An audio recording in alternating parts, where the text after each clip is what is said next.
দক্ষিণবঙ্গের একাধিক জেলা যখন জলমগ্ন তখন উত্তরবঙ্গে কি পরিস্থিতি? দার্জিলিং সহ 5টি জেলায় আজ থেকে অতি ভারী বৃষ্টির আশঙ্কা রয়েছে। আর বৃষ্টির ফলে তিস্তা, তোরসা, জলঢাকা নদীতে জলস্তর বাড়ার আশঙ্কা। প্রবল বৃষ্টিতে দার্জিলিং, কালিম্পং এলাকায় ধসের আশঙ্কা পর্যন্ত রয়েছে। আমাদের প্রতিনিধি অরিত্রিক ভট্টাচার্য রয়েছেন আমাদের সঙ্গে। অরিত্রিক, কিছুদিন আগেই কালিম্পং শিলিগুড়ি থেকে একেবারে বিচ্ছিন্ন হয়ে গিয়েছিল, প্রবল ধস নেমেছিল, আবারও পরিস্থিতি ঘোরালো হওয়ার আশঙ্কা রয়েছে। দেখো, উত্তরবঙ্গ ভাসবে এমনটা কিন্তু বলাই চলে, যেভাবে আলিপুর আবহাওয়া দপ্তর অন্তত জানাচ্ছে। যেটা জানা যাচ্ছে, আজকে সারাদিনই উত্তরবঙ্গের অধিকাংশ জেলায়, বিশেষ করে ওপরের দিকের যে 5 জেলা অর্থাৎ দার্জিলিং, জলপাইগুড়ি, আলিপুরদুয়ার, কুচবিহার এবং অবশ্যই কালিম্পং, এই 5 জেলায় অতি ভারী বৃষ্টির সম্ভাবনা রয়েছে, সতর্কতা রয়েছে বলা ভালো। আগামী কাল থেকেও কিন্তু অতি ভারী না হলেও ভারী বৃষ্টির সতর্কতা থাকছে এবং এই সম্ভাবনা থাকছে প্রায় শনিবার পর্যন্ত। তার ফলে বুঝতেই পারছো যে আজকে সবে সোমবার, প্রায় 4-5 দিনের বেশি ভারী বৃষ্টিপাতের একটা সম্ভাবনা থাকছে এবং সেটা কিন্তু উত্তরবঙ্গের জনজীবন বিপর্যস্ত করার কারণ হতে পারে, এমনটাই একটা আশঙ্কা তৈরি হয়েছে। বিশেষ করে তুমি যেমনটা বলছিলে যে তিস্তা, তোরসা, জলঢাকার মতো নদী রয়েছে, সেগুলো ওভারফ্লো করার প্রবণতা থাকে এরকম ভারী বৃষ্টিতে।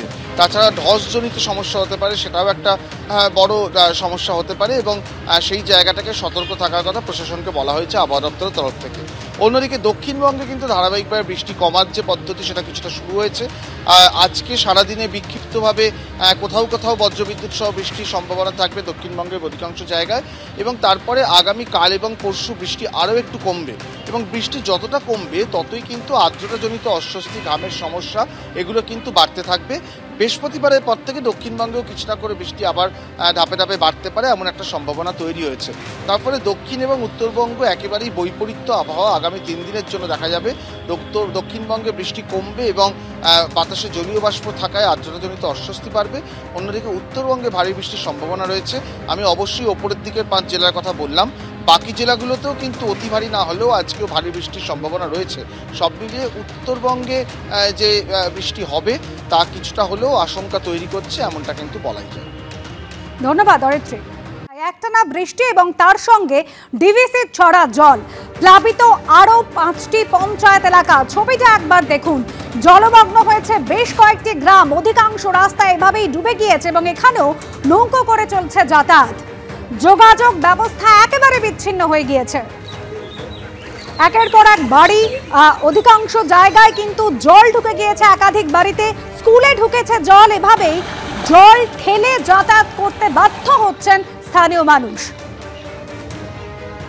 এর আগেই প্লাবিত হয়েছিল খানাকুলের 4টি পঞ্চায়েত এলাকা, আর এবার ডিভিসির ছড়া জলে নতুন করে প্লাবিত হয়েছে খানাকুলের আরো 5টি পঞ্চায়েত এলাকা।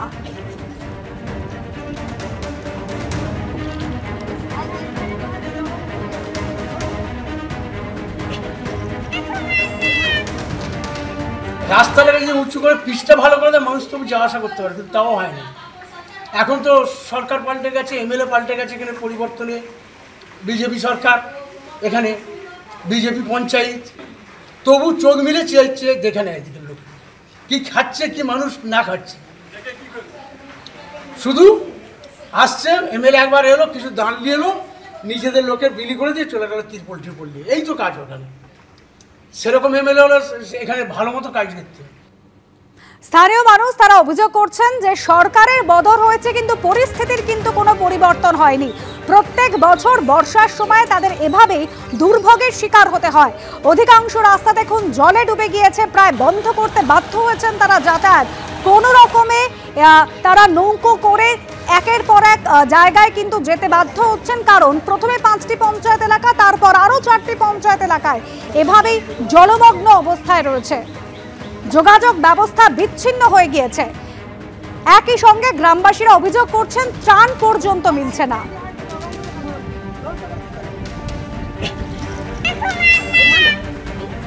মাইথন ও ডিবিসি জল ছাড়ায় এইদিকে আমার খানাকুল টু পঞ্চায়েত সমিতির যে সমস্ত পঞ্চায়েতগুলো রয়েছে, ধান্যগড়ি বলুন, জগৎপুর বলুন, সাবল সিঙ্গাপুর বলুন, এইসব পঞ্চায়েতগুলো জলমগ্ন অবস্থায় রয়েছেন।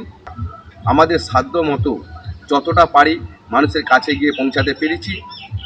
তিরপল বলুন, চাল বলুন, বাচ্চাদের বেবি ফুড বলুন দিতে পেরেছি, এবং তার সাথে সাথে কিছু লোককে অন্যত্র সরিয়ে তাদের ত্রাণ শিবির চলছে।